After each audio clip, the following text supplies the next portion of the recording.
دنیا کو اچھے سے نہیں کیا تو پھر آخرت میں تجھے ہاتھ ملنا پڑے گا. کان کھول کے سن لے, میرے نبی کا حال دیکھ, تاریخ مصطفیٰ اٹھا کے دیکھ, سیرت رسول اٹھا کے دیکھ, تجھے پتا چلے گا میرے نبی نے کسی پہ ظلم نہیں کیا.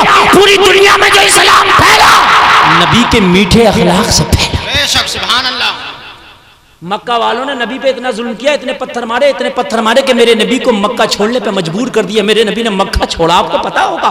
لیکن ایک وقت ایسا آیا کہ مدینے میں اسلام اتنا پھلا پھولا کہ میرے نبی کے دامن میں بہت سے لوگ اکٹھا ہو گئے. میرے نبی نے ایک لشکر بنایا, 10,000 کا لشکر لے کے میرے نبی واپس مکہ آئے. کہا چلو اب کعبہ کو آزاد کرائیں گے, اب کعبہ کو فتح کریں گے. میرے نبی آئے 10,000 کو لے کے. جیسے ہی آئے مکہ کا ایک ایک کافر کانپ رہا تھا. محمد عربی کو ہم نے پتھر مارے تھے, محمد عربی کو ہم نے گالیاں دی تھی جب تو وہ کمزور تھے, لیکن اب تو پاورفل بن کے آئے ہیں, اب تو 10,000 کا لشکر لے کے آئے ہیں, اب تو چن کے بدلہ لیں گے محمد عربی, اینٹ سے اینٹ بجا دیں گے محمد عربی. آج کوئی کاندھے پہ سر نہ چھوڑیں گے محمد عربی. اللہ اللہ, پورے مکہ کے لوگ تھر تھر کانپ رہے تھے. میرے نبی 10,000 صحابہ کو لے کے مکہ واپس آئے کعبہ کو فتح کرنے کے لیے. کعبہ کو فتح کرنے کے لیے مکہ کے کافر ڈر کی وجہ سے اپنے گھروں میں گھس گئے, دروازے بند کر لیے. میرے نبی حرم کعبہ میں آئے, اعلان کیا, او صحابہ مکہ کی گلیوں میں اعلان کر دو, آج ڈر کے چھپنے کی ضرورت نہیں ہے, آج محمد کی بارگاہ میں آؤ, آج محمد کا دریائے کرم دیکھو. بے شک سبحان اللہ. آج آؤ محمد کا دریائے کرم دیکھو. پورے مکہ میں اعلان کر دیا گیا محمد بلاتے ہیں. لوگ اپنے دروازے کھول کھول کے باہر نکلنے لگے, اپنے گھروں سے باہر نکلنے لگے. میری مصطفیٰ کی بارگاہ میں سب لوگ حاضر ہونے لگے. میرے مصطفیٰ کی بارگاہ میں جب سارے کے سارے حاضر آ گئے, میرے مصطفیٰ نے اکٹھا کر کے سب کو فرمایا, تمہاری نگاہیں جھکی کیوں ہے, تمہاری نگاہیں نیچی کیوں ہے, گردنیں جھکی کیوں ہے, نگاہ سے نگاہ ملاؤ, اپنی گردنیں اٹھاؤ, محمد سے بات کرو. کل تم نے مجھے اتنا پتھر مارا تھا کہ میری جوتیاں خون سے بھر گئی تھی. تم نے میرا سوشل بائیکاٹ کیا تھا, مجھے شعب ابی طالب میں تم نے محصور کر دیا, ایک طرح کا قید کر دیا تھا. تم نے میری فاطمہ کو کئی دن فاقہ سے رہنے پہ مجبور کیا تھا. اے مکہ کے لوگوں, تم نے میرا وطن عزیز مکہ مجھ سے چھڑوایا تھا, میرا مرڈر کرنے کے لیے میرے گھر کو گھیر لیا تھا.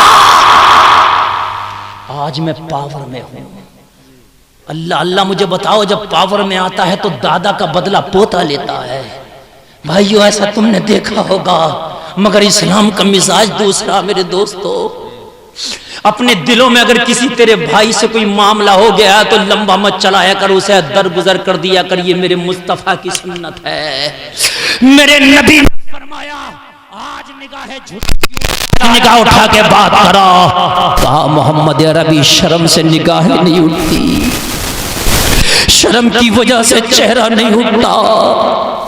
محمد عربی, ہم نے آپ کے ساتھ بڑا اتیاچار کیا تھا.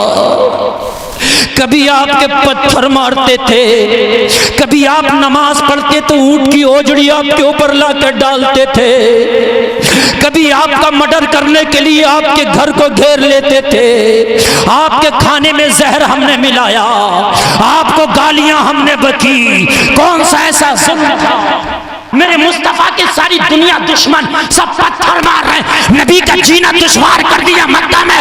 مگر میرے نبی کا کردار دیکھو, مکہ کے سارے دہشت گرد کھڑے ہیں, مکہ کے سارے غنڈے کھڑے ہیں. میرے نبی فرما رہے ہیں, بتاؤ آج گردنیں کی جھکی ہیں, عرض کرتے ہیں آقا شرم لگتی ہے, نظر سے نظر نہیں ملائی جاتی. آج شرم لگتی ہے آقا, نظر سے نظر نہیں ملائی جاتی. توجہ ادھر کرنا یار, تم لوگ ابھی بھی ہنس رہے ہو. یہ لوگوں میرے یہ بات سمجھ میں نہیں آتی کہ جہنم کو دیکھ کے تمہیں رونا آئے گا. وہ دیوانہ آدمی ہے, مست آدمی ہے, کہ تم بھی دیوانے مست ہو.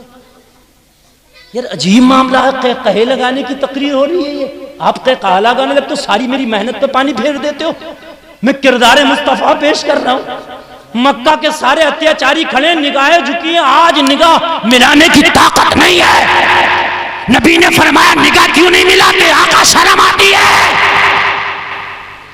انہوں نے آج مصطفیٰ کی تلوار سے نگاہیں نہیں جھکائی تھی، میرے نبی کے کردار کی وجہ سے نگاہیں جھکائی تھی۔ بے شک جو گردن تلوار سے نہیں جھکتی ہے وہ گردن کردار سے جھکتی ہے۔ ہر جگہ تلوار کی ضرورت نہیں ہوتی، جو قلعہ تلوار سے نہیں فتح ہوتا وہ قلعہ کردار سے فتح ہو جاتا ہے۔ تاریخ اٹھا کے تو دیکھ، مکہ کے لوگوں کے دلوں کا تالا جو تلوار نہ کھول پائی، اس تالے کو مصطفیٰ کے کردار نے کھول دیا تھا۔ سبحان اللہ سبحان اللہ۔ اللہ اللہ، آنکھوں میں آنسو ہیں، کہتے محمد یار ابھی ہم نے بڑا ستایا تھا، ہمیں خود اپنی زندگیوں پہ آج افسوس ہوتا ہے کہ ہم نے اتنے پتھر مارے تھے، اتنے پتھر مارے کہ آپ کا جبہ مبارک خون میں بھیگ جاتا تھا۔ ہم نے کیا نہ کیا، کیسے نگاہ ملائے، شرم آتی ہے۔ میرے نبی نے فرمایا شرماؤ مت، یہ بتاؤ آج مجھ سے کیا امید رکھتے ہو؟ آج امید بتاؤ مجھ سے کیا رکھتے ہو؟ آج یہ بتاؤ مجھ سے امید کیا ہے تمہیں؟ لوگوں مجھ سے بھروسہ کیا ہے؟ آج میرے اوپر کیسا بھروسہ ہے؟ مکہ کے لوگوں نے کہا کام تو یہ کیے کہ ہمارے سر تن سے جدا کر دیے جائیں، ہائے ہائے ہائے، عمل تو ہمارے ایسے تھے کہ ہماری بوٹی بوٹی کر دی جائے، مکہ کی گلیوں میں خون کی نہریں بہا دی جائے، مگر ہمیں آپ سے ایسی امید نہیں ہے۔ اللہ اللہ، کہا کیوں؟ کہا اس لیے کہ آپ رحمت للعالمین ہو۔ اللہ اللہ، آپ اخلاق کے پیکر ہو، ہمیں پتا ہے کہ آپ بڑے سے بڑے دشمن کو معاف کر دیتے ہو، گلے لگا کے دعائیں دیتے ہو، ہمیں امید ہے کہ آج آپ بدلہ نہیں لوگے۔ میرے نبی نے فرمایا اے مکہ کے لوگوں، آج محمد نے سب کو معاف کر دیا، جتنے اتیاچاری تھے، جتنے پتھر مارنے والے تھے، آج میں نے سب کو معاف کیا۔ اتنا کہنا تھا، سب کہہ رہے تھے جب محمد کا کردار اتنا اعلیٰ ہے تو محمد کا پروردگار کتنا اعلیٰ ہوگا۔ نعرہ تکبیر، نعرہ رسالت، مفتی گلفام صاحب قبلہ، اخلاق مصطفیٰ، اخلاق مصطفیٰ، نعرہ تکبیر۔ اللہ اللہ، تمہارا پروردگار کتنا اعلیٰ ہے۔ کلمہ پڑھتے جا رہے ہیں، آقا کلمہ پڑھا دو، داخل اسلام کر لو، مصطفیٰ کلمہ پڑھاتے جا رہے ہیں، یہ کلمہ پڑھتے جا رہے ہیں، داخل اسلام ہوتے جا رہے ہیں۔ اللہ اللہ، ڈاکٹر اقبال کے شعر کی ترجمانی کرتے جا رہے ہیں، ہے قول محمد قول خدا، فرمان نہ بدلا جائے گا، بدلے گا زمانہ لاکھ مگر قرآن نہ بدلا جائے گا۔ سبحان اللہ۔ ہائے ہائے، سب نے کلمہ پڑھ لیا۔ یہ جو ظالم کہتے ہیں اسلام تلوار سے پھیلا، ان سے کہہ دینا مکہ میں سب کلمہ پڑھنے، خون کا ایک قطرہ نہ بہا۔ سب نے کلمہ پڑھ لیا۔ اب جب سب نے کلمہ پڑھ لیا نا، میرے مصطفیٰ فرماتے ہیں اب کعبے کا دروازہ کھولو، اس کے اندر جو بت ہیں نا 360 ان کو نکالا جائے گا۔ سارے صحابہ خاموش کھڑے ہیں، مصطفیٰ فرماتے کھولو نا تالا، سب خاموش کھڑے ہیں۔ مصطفیٰ فرماتے دروازہ کیوں نہیں کھولتے؟ عرض کرتے ہیں نیچی آواز میں، لوگو یہ بھی ادب ہے، مصطفیٰ کی بارگاہ میں نیچا بولو، مصطفیٰ کی بارگاہ میں اونچا بولنے کی اجازت نہیں۔ قرآن کہتا ہے یا ایھا الذین آمنوا لا ترفعوا اصواتکم فوق صوت النبی، نبی کی آواز سے اپنی آوازوں کو اونچا نہ کرو، اللہ منع کر رہا، تو نبی کی محفل میں ہنسنے کو کہاں کی اجازت دے دی؟ دروازہ کھولو، نیچی آواز میں عرض کی آقا دروازہ کیسے کھولے؟ ہم تو مدینہ سے آپ کے ساتھ آئے، ہمیں پتہ نہیں ہے کہ کس کے ہاتھ میں کعبہ کی چابی ہے۔ سب خاموش۔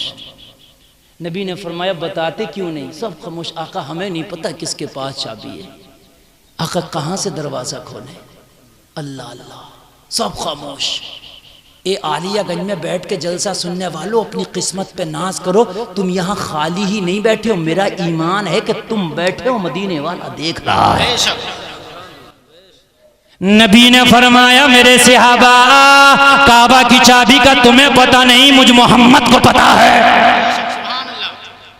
اللہ اللہ، کہاں ہے؟ نبی نے ایک صحابی کا نام لیا، عثمان بن طلحہ۔ سبحان اللہ، ادھر آؤ۔ کہا عثمان اپنے گھر جاؤ۔ کہا آقا کس لیے؟ کہا سب نے کلمہ پڑھ لیا، عثمان بن طلحہ تیری بوڑھی ماں بھی اپنے گھر سے نہیں نکل کے آئی ہے، اس نے کلمہ بھی نہیں پڑھا ہے، کعبہ کی چابی بھی اسی کے پاس ہے۔ نبی مدینہ میں رہ کے اتنی کعبہ کی چابی دیکھ لیں تو اتنا بڑا جلسہ نہیں دیکھ سکتے؟ ارے اور کوئی غیب کیا تم سے نہا ہو بھلا؟ جب نہ خدا ہی چھپا تم پہ کروڑوں درود۔ نبی اچھا چابی تو دیکھنے کی چیز ہے، دل کی جو کیفیت ہے یہ دکھنے میں نہیں آتی۔ نبی تو کہہ رہے ہیں عثمان تیری امی نے کلمہ بھی نہیں پڑھا، اس کی دل کی کیفیت کا پتہ ہے مجھے، ابھی ایمان نہیں لائی، چابی بھی اسی پہ، جا گھر جا چابی لا۔ عثمان دوڑے دوڑے گھر پہنچے، ماں نے دیکھا میرا لال آیا، میرا کلیجے کا ٹکڑا آیا، میری آنکھوں کا نور آیا، ماں خوش ہو گئی۔ ماں اپنے بیٹے کو پیار ہی کر رہی تھی، حضرت عثمان بن طلحہ بولے ماں کعبے کی چابی لا۔ کہنے لگی بیٹا کعبہ کی چابی ہو تیری ماں، تو نے دیکھا کبھی چابی میرے پاس؟ کہا ماں میں نے نہیں دیکھی تیری پاس کبھی چابی۔ کہ میرے گھر میں کبھی تو نے کعبہ کی چابی دیکھی؟ ماں میں نے کبھی نہیں دیکھی۔ تو ماں مسکرا کے بولی پھر اپنی ماں پہ کیوں شک کرتا؟ ماں پہ تیری کعبہ کی چابی کہاں ہے میرے لال، جب تو نے آج تک نہیں دیکھی نا؟ ماں چابی تو تجھی پہ ہے، دینا پڑے گی۔ میرے لال کبھی دیکھی؟ کہا ماں بات تو یہی ہے، میں دیکھ لیتا تیرے پاس چابی اور تو منع کرتی نہیں ہے، میں مان جاتا، لیکن بتانے والا وہ ہے ماں جو کبھی جھوٹی نہیں بولتا۔ سبحان اللہ۔ ذرا بولو نا یار سبحان اللہ۔ سبحان اللہ۔ کہا تجھے کس نے بتا دیا؟ کہا مجھے نبیوں کے سردار آمینہ کے لال نے بتایا ہے۔ چابی ماں تیرے پاس ہے، ماں تیرے پاس ہے، ماں تیرے پاس ہے۔ ماں کہنے لگی میرے لال میرا یقین کر، لات و عزیٰ کی قسم کھا کے کہتی ہوں چابی میرے پاس نہیں ہے۔ ماں قسمیں کھا رہی ہے، بیٹا کہہ رہا یا تو ماں چابی دے دے ورنہ تلوار سے تیرا سر تن سے جدا کر دوں گا۔ میرے نبی کو جو جھوٹا بتائے گا اس کی خیر نہیں، اس کا فیصلہ عثمان کی تلوار کرے گی۔ ماں چابی تیرے پاس ہے، اگر میں نے دیکھی ہوتی تو منع کر دیتی، مان جاتا۔ بتانے والا نبی ہے، دنیا بھی منع کرے گی، نہیں مانوں گا، چابی لے کے جاؤں گا۔ سبحان اللہ۔ سبحان اللہ۔ دنیا ایک طرف، نبی کا فرمان ایک طرف۔ ماں دے چابی۔ اتنا کہا بیٹا اتنا بڑا یقین ہے؟ کہا ماں اتنا بڑا یقین ہے، تجھ جیسی لاکھوں بھی کہیں گی تو نہیں مانوں گا۔ بولی اچھا رک جا، یہ بات ہے تو گھر کے اندر گئی، ایک کپڑے کی تھیلی لے کے آئی، کپڑے کی تھیلی لائی، کانپتے ہوئے ہاتھوں سے بیٹے کو تھمایا، کہنے لگا ماں۔ عثمان بولے ماں اس میں کیا ہے؟ کہنے لگی بیٹا کعبے کی چابی ہے، کب تک تو منع کر رہی تھی، اب کہاں سے آ گئی؟ کہنے لگی بیٹا چابی تو مجھی پہ تھی، مکہ کے بڑے بڑے لوگوں نے مجھے دی تھی چابی، اور یہ کہا تھا مر بھی جائے تو چابی کا پتہ مت دینا کسی کو، تو کہا پھر موت کا خوف تجھے چابی دلانے پہ مجبور کر دیا؟ کہنے لگی میرے لال موت کے خوف نے نہیں کر دیا، محمد کی سچائی نے مجھے مجبور کر دیا۔ اللہ اللہ۔ کہا کیسے؟ کہا میرے لال یہ چابی میرے گھر میں ہے، یہ تجھے بھی پتا نہیں تھا، مدینے والے محمد کو کیسے پتا چل گیا؟ جو مدینے میں رہ کے میرے گھر کی چابی دیکھ سکتا ہے وہ محمد جھوٹا نہیں ہے، وہ اللہ کا آخری نبی ہے، سچا نبی ہے۔ اللہ اللہ۔ دروازہ کھولا نا کعبہ کا، جیسے ہی دروازہ کھولا اللہ اللہ، جن لوگوں نے، اب جملہ نوٹ کرنا، ان بتوں کی محبت میں میرے نبی کو کعبہ سے، میرے نبی کو مکہ سے نکالا تھا، وہی لوگ نبی کی محبت میں کعبے سے بتوں کو نکال رہے ہیں۔ بات سمجھ میں آئی نہیں آئی؟ جن لوگوں نے بتوں کی محبت میں کل نبی کو ہجرت کرنے پر مجبور کیا تھا، آج وہ نبی کی محبت میں بتوں کو نکال رہے ہیں۔ یہ کردار ہی تو تھا، میرے مصطفیٰ نے ان کے دلوں کو جیت لیا تھا۔ وہ کردار کب پیدا کرو گے مسلمانوں؟